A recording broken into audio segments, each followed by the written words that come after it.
News 24 घडामोडी श्वास चालू घडामोडींचा। ज्येष्ठ सामाजिक कार्यकर्ते वाल्मिक कराड यांच्यावर दाखल झालेला खोटा गुन्हा तात्काळ मागे घ्या।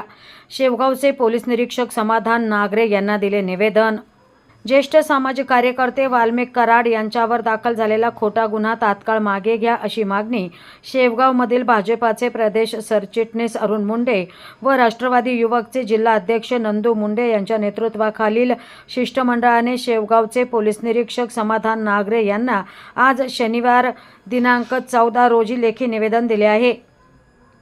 दिलेल्या निवेदनात असे म्हटले आहे की परळी वैजनाथ येथील राज्यात सर्वदूर आपल्या सामाजिक सेवेमुळे प्रसिद्ध असलेले व गोरगरिबांचे कैवारी म्हणून संबंध बीड जिल्ह्यात सुपरिचित असलेले वाल्मिक कराड यांच्यावर राजकीय विरोधाच्या भावनेतून व वैयक्तिक आकस्मानात धरून आवादा एनर्जी प्रायव्हेट लिमिटेड या कंपनीच्या अधिकाऱ्यांशी संगनमत करून खोटा गुन्हा दाखल केला आहे। या शब्दाचा आम्ही तीव्र शब्दात निषेध करत असून दाखल झालेला हा गुन्हा कोणतीही शहानिशा न करता दाखल झालेला असून हा खोटा गुन्हा तात्काळ मागे घेण्यात यावा। सदरील खोटा गुन्हा बनावट असल्याने तो तात्काळ मागे घ्यावा अशी मागणी यावेळी निवेदनाद्वारे केली आहे। आज शेवगाव पोलीस स्टेशनचे पीआय यांना आम्ही शेवगाव तालुक्याच्या वतीने बीड जिल्ह्यामध्ये जो प्रकार झाला त्या संदर्भात निवेदन देण्यासाठी आम्ही सगळे कार्यकर्ते आलेलो आहोत।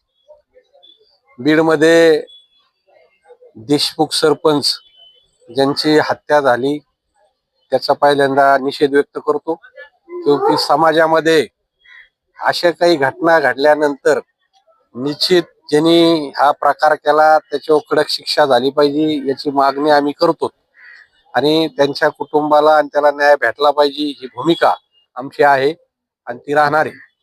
परंतु याच्या आड कोणी राजकारण करून वाल्मिक अण्णा कराड यांना बदनाम करण्याचा जो प्रयत्न काही राजकीय पुढारी करीत आहेत आणि ह्या आपसात घडणाऱ्या वादाच्या भांडणातून याच्यात राजकारण करण्याचा जो प्रयत्न चालू आहे त्या संदर्भात खंडणीचा गुन्हा वाल्मिक अण्णा कराड यांच्या दाखल झालेला आहे। तो गुन्हा चुकीच्या पद्धतीने झालाय। त्यांचा कुठेही फोन नाही, त्यांचा कुठेही रेकॉर्ड नाही, त्यांचा कुठेही संबंध नसताना जो गुन्ह्याचा प्रकार झालाय तो निंदनीय आहे आणि त्या संदर्भात शेवगाव तालुक्याच्या वतीने कार्यकर्त्यांनी पोलीस स्टेशनला निवेदन दिलंय का वाल्मिक अण्णा कराडांचा गुन्हा मागे घेण्यात यावा आणि जो खोटा गुन्हा आहे तो ताबडतोब मागे घ्यावा ही मागणी आम्ही शासनाला करीत आहोत। आणि जे सत्य आहे तथ्य आहे ते पुढे आलं पाहिजे। याच्यामध्ये शासनाने सीबीआय चौकशी लावलेली त्याच्यामुळे तथ्य पुढे येणार आहे, पण कुठंतरी कोणाला तरी चांगलं काम करणाऱ्या माणसाला बदनाम करायचं ही भूमिका थांबली पाहिजे, एवढीच भूमिका आम्ही शासनाकडे मांडली। शेवगाव प्रतिनिधी इसाक शेख।